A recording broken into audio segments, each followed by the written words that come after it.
to study the topic force and laws of motion of class 9th physics. Let us now study the force and the laws of motion.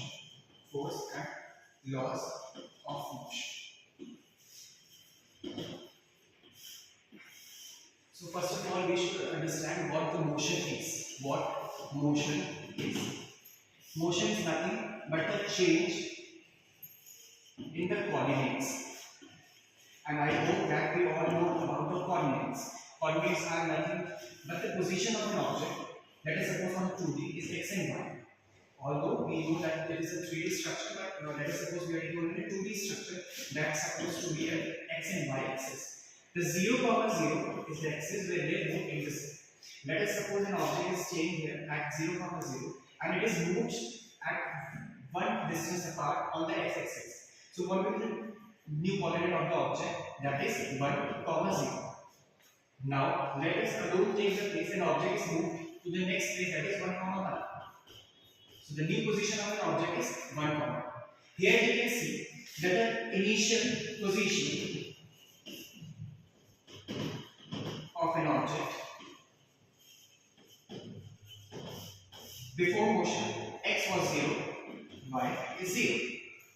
The new position, the new or final position of an object tells out to be x is equals to 1 and y equals to 1.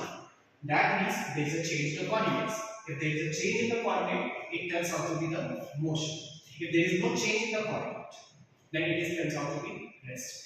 And what made them to change is a driving application that is known as force.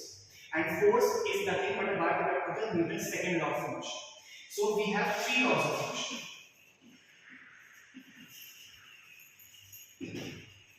And we have to ensure that this is different from 3 equations of motion. So now, what are the 3 equations of motion? First is v is equals to u plus at, where u is initial velocity, v is final velocity, a is acceleration, t is time. S is equals to ut plus half at square. Third is v square minus u square equals to 2as, where s is a displacement. And we have to double ensure that all these equations are already applicable when acceleration is constant.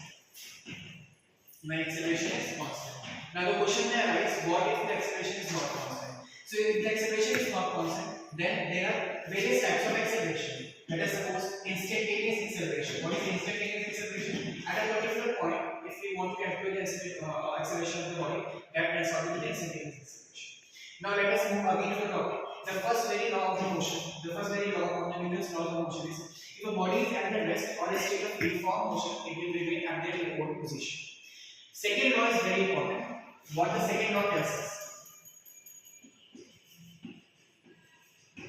It tells that if there is a rate of change of momentum, that is directly proportional to the external unbalanced force applied on it.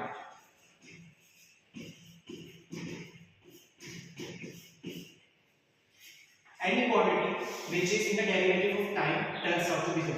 If we do the derivation of that, it turns out to be f external. Why I am telling external? Because there are various types of forces.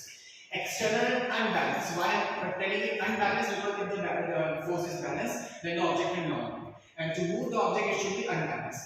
To remove the proportionality sign, we will use a proportionality constant v minus u plus t. And there will be definitely the mass of an object. So ultimately, F external unbalanced k m, and we know this is nothing but equivalent to acceleration. Here k is 1, and ultimately F external unbalanced will be equals to m.